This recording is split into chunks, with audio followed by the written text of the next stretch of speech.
Hey everybody, I'm back again. Simply too much to share. So thank you all for joining. And after that emergency Solana broadcast, we're now going to talk about all the good stuff that happened during the week. And there's lots of great news too. And the big theme, I think, of this week's recap is all of the global adoption, not just of Bitcoin, but crypto in general. And it's really exciting. So let's jump in. And if you learn anything new, hit the like. Appreciate the support. And I'm going to take a break from the screens after this. And although I've got to work on tomorrow's Q&A, so that's not going to happen. Oh well, we can always hope. Anyway, let's jump in. And thank you as well to the mods in the chat and everybody for being here. Really appreciate it. Everybody coming in. Of course, for 2 an hour. And Alvin, yeah. If you know anything about trading, it's an unfair advantage. I'll leave that right there. You know what you're talking about. Okay, let's go. And whoops, wrong button, wrong screen. Gotta get a bigger screen. So let's talk about the week. Bitcoin and crypto market is nearly at 1.7 trillion. Volume 50 billion. We had 65 billion a few days ago. Bitcoin just shy of 44,000.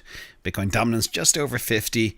ETH just about 2270 last I looked, and ETH dominance under 17% because something else is stealing all that dominance. Fear and greed is at 70, down 3 from when I did this on Tuesday, and that's basically everything. Let's go, and this is financial advice, and forget the story. And don't forget to subscribe if you want to get smarter. I did this a few minutes ago, so I'll do this real quick, but it's been a massive week for crypto and Bitcoin, especially the big green block there. Solana, will talk more about that in a little while. Also, in terms of melting fiat terms, you can see Solana's up 42% for the week. That's an outrageous return for a week, especially for an asset that's up nearly 1,000% in a year. But Bitcoin was up 4%, ETH 3.4%. Binance up 10%. We'll talk a bit about Binance too. Some of the stuff that's going on there. Some interesting things. We're also going to talk about Aptos. We're going to talk about Tesla, Meta, salaries, macro, clown world stuff. Lots of good stuff. Let's look at some Bitcoin on-chain metrics because this is stunning. This is why we Bitcoin. In fact, it's sometimes there is some temptation out there in other parts of the world, but this is interesting. This is the Bitcoin NVT signal. It's a 7-day moving average. And the NVT is calculated by taking the network value, which is the market cap, and dividing it by the amount of Bitcoin money that moves around over 7 days.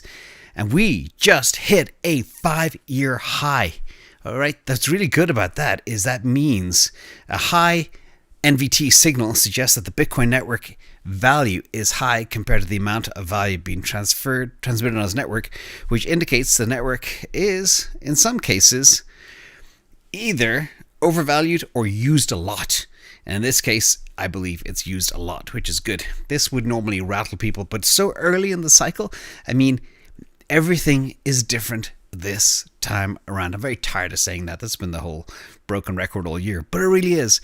So if you're relying on old indicators, they don't work anymore. Boom. Let's look at the 5-year HODL or lost. This is interesting. I've done a lot of studies on lost Bitcoins. I've tracked every single major lost wallet, etc. But now, 5-year HODL or lost just breached 8 million Bitcoin. And that is incredible. It's never been this high because the asset's not that old. But imagine if 8 million are gone forever. I do believe somewhere between 4 and 5 million are gone forever. But imagine if it's 8. That would be staggering. And that is not beyond the realm of possibility. So when people talk about 21 million Bitcoin, well, you can take it as 19 and then nop 8 off that. So you're down to 11. And then the big money's coming in and think they're going to buy it all up. It is beyond scarce. And if this doesn't get you excited, this will. This is the 10-year HODL. These are the amount of Bitcoin that have not moved in over a decade. And it's over 3 million now, which is also over 15% of circulating supply. Again, hard as can be. Let's look at where we are so far. December for the month up 16.31%. Not bad. We had November up 9.9%, and October was a huge October, 28.37%. Look at that, 4 green months in a row. It's rare that happens, but it's good because it's hard, and this time is different. We're going into a halving cycle for the first time ever where there's diminishing supply, and the money is about to arrive with the spot ETF. Boo! Bonkers. So all the people trying to FUD Bitcoin and pray it comes down and find a reason and say, oh, well, I'm going to talk more about the major FUD that's spreading and has everybody rattled. I'll leave that as a surprise for tomorrow's video, Q&A, but I'll go into detail on that. Anyway, the point is, it's number go up technology. Now, let's talk about some other number go up technology. Solana is now the 3rd largest crypto. And by the way, I took stablecoins out of this because I don't think they should be added. That's why crypto market cap is sometimes a bit misleading. Anyhow, we have now in 3rd spot, right on the heels of Ethereum, Solana. But look at the market cap, 43 billion versus 275 for Ethereum. There's a long way to go. Again, we've gone from being less than a 20th of the market cap to now approximately, what was that, 6th or so. Anyway, it's all happening, and Binance just got trounced by over $2.5 billion in a matter of moments. This space moves fast. Now, this is also a little bit of fun news, spot ETF, because we are talking about Bitcoin. Bitcoin spot ETF is approved per the inverse Cramer indicator. Everything Jim Cramer says, you can just do the opposite. You'll just be fine. He says the SEC will never approve a spot ETF. Like, is he mentally ill or psyop? Drop a comment below about your thoughts. Because he can't be that wrong all the time. He just can't. I mean, even a broken clock is right twice a day. And the SEC, also wrong. They fell short again in Utah. They fell short of expectations to be accurate and honest and candid in court, and they made representations that were inaccurate, and they failed to correct themselves and make clear that certain representations were inferences from the fact rather than directly supported by factual assertions. We get the same crap as well from senators in the US Senate. They lie. They lie to you. Don't take it anymore. 2024, I hope, will be the year of truth. And then we can get rid of all the corrupt, lying pieces of poop that we don't like. Speaking of other good news too, China embraces crypto. This took a lot of people by surprise. And after the $1 trillion surge in the cryptocurrency market, China quietly declares its renewed interest and commitment to the crypto industry. Wow. What is going on? Great thread there from Crypto King Kior. Thank you for sharing that. But there's more. Hong Kong is ready to rumble.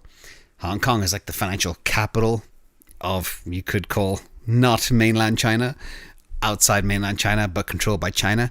And Hong Kong says it's ready to accept spot crypto ETF applications. Where is all this money going to go?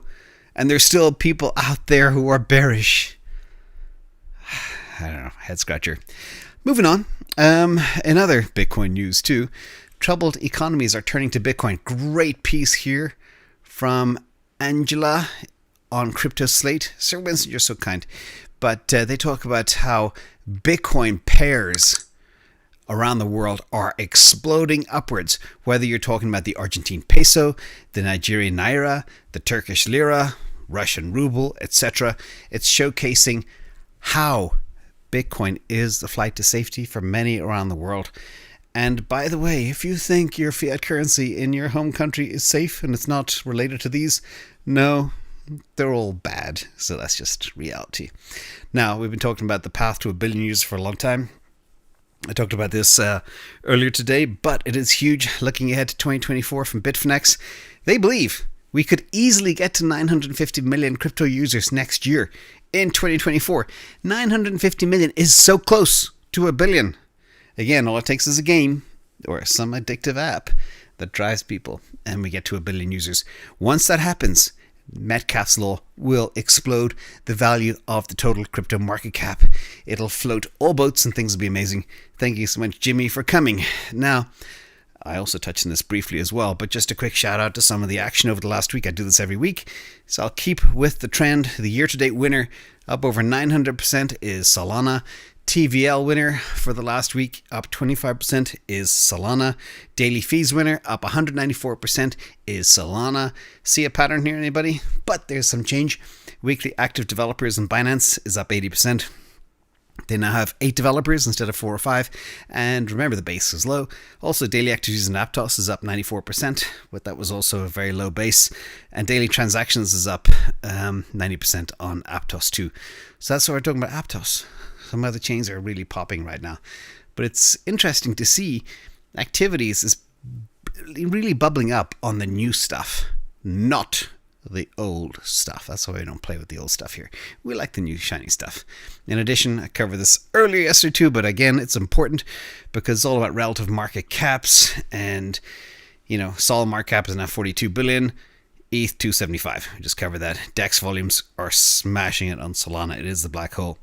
And the crypto market cap dominance is only 2.5%. It's tiny. My super bull target was 3% dominance for this bull run. We're going to smash that at this rate if things continue like they are. I did share as well briefly a few minutes ago. I get questioned all the time. What happens if? What happens if? What are your price targets, etc.? So I share all my models, all my price targets as to where things could go. And there's a new SOL upside model as well. Black Wolf Rambo, thank you for coming. But these are theoretical models. They are not price targets or guarantees. But if Ethereum goes to all-time highs, which is $4,850 or something, and Solana has 20% of ETH market cap, that means the Solana price could go to $366. And the reason I share this is people are already getting out too early. They sold way early, like at 50 and 60 and 70 and 25 and 30. And the point is we're going a lot higher. All right. Prove that mathematically a number of different ways. Now, in Binance news as well, and in crypto exchange news, you can see here there's been a big shakeup since January of 2023. You can see black, 66%, 2/3 of all crypto exchange was handled by Binance, and that shriveled up to 43.5%.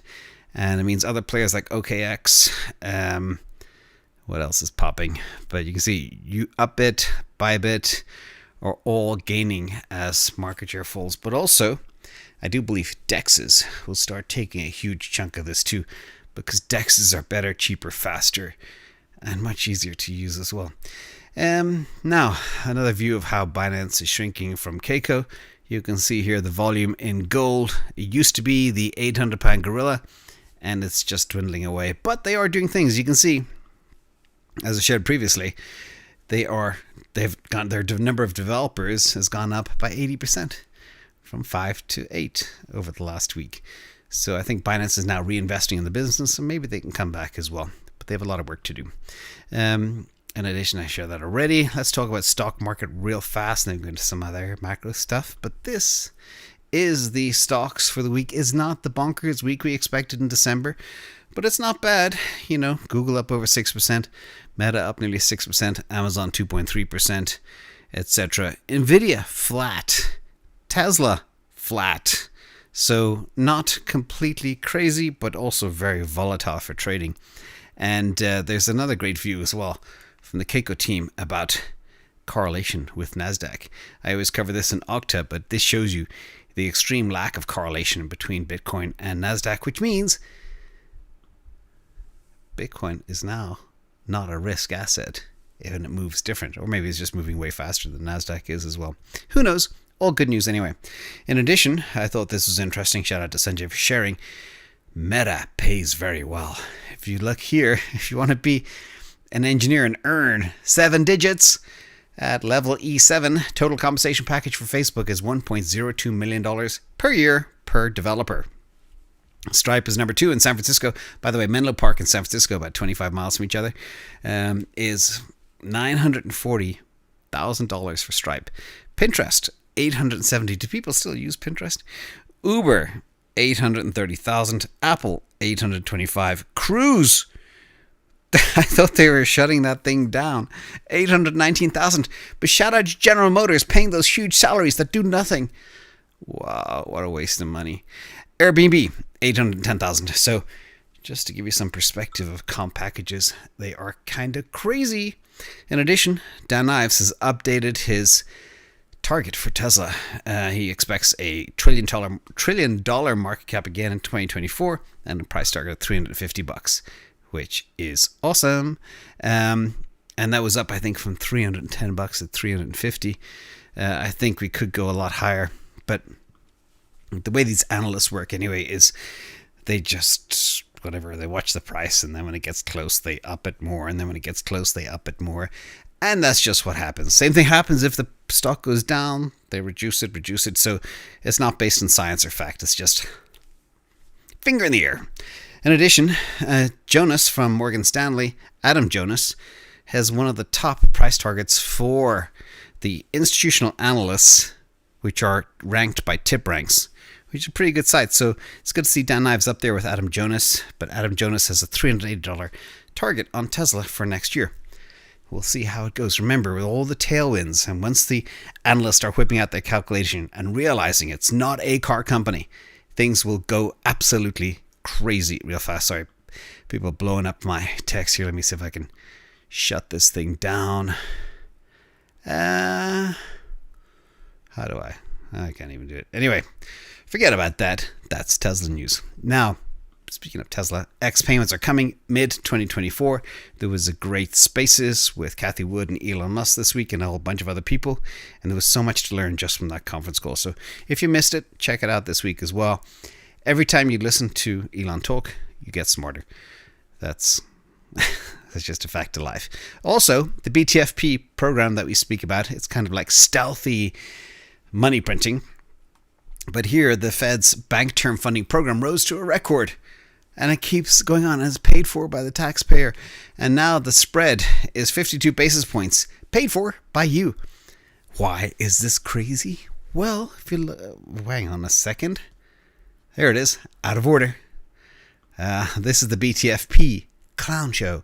And a big shout out as well to Geiger Capital. And he basically says it so eloquently.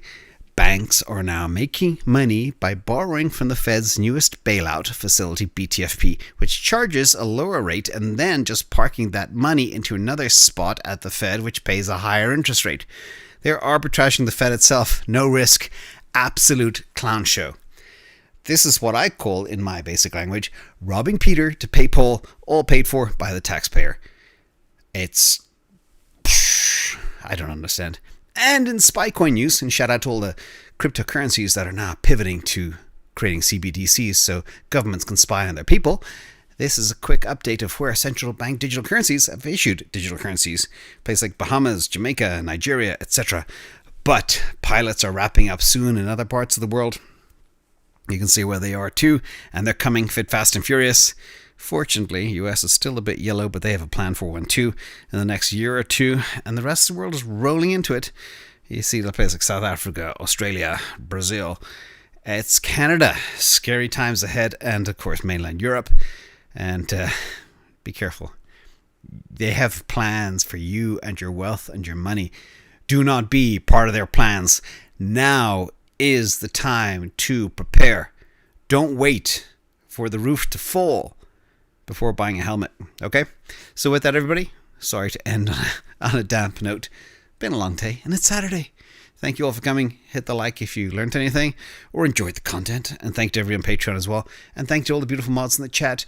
Thank you for everything that you do. And I'll see you all tomorrow at the Q&A at exactly 22 hours from now. All right. See you, everybody. Thank you. Merry Christmas to everybody. And thank you, T&D Tesla again. Bye-bye.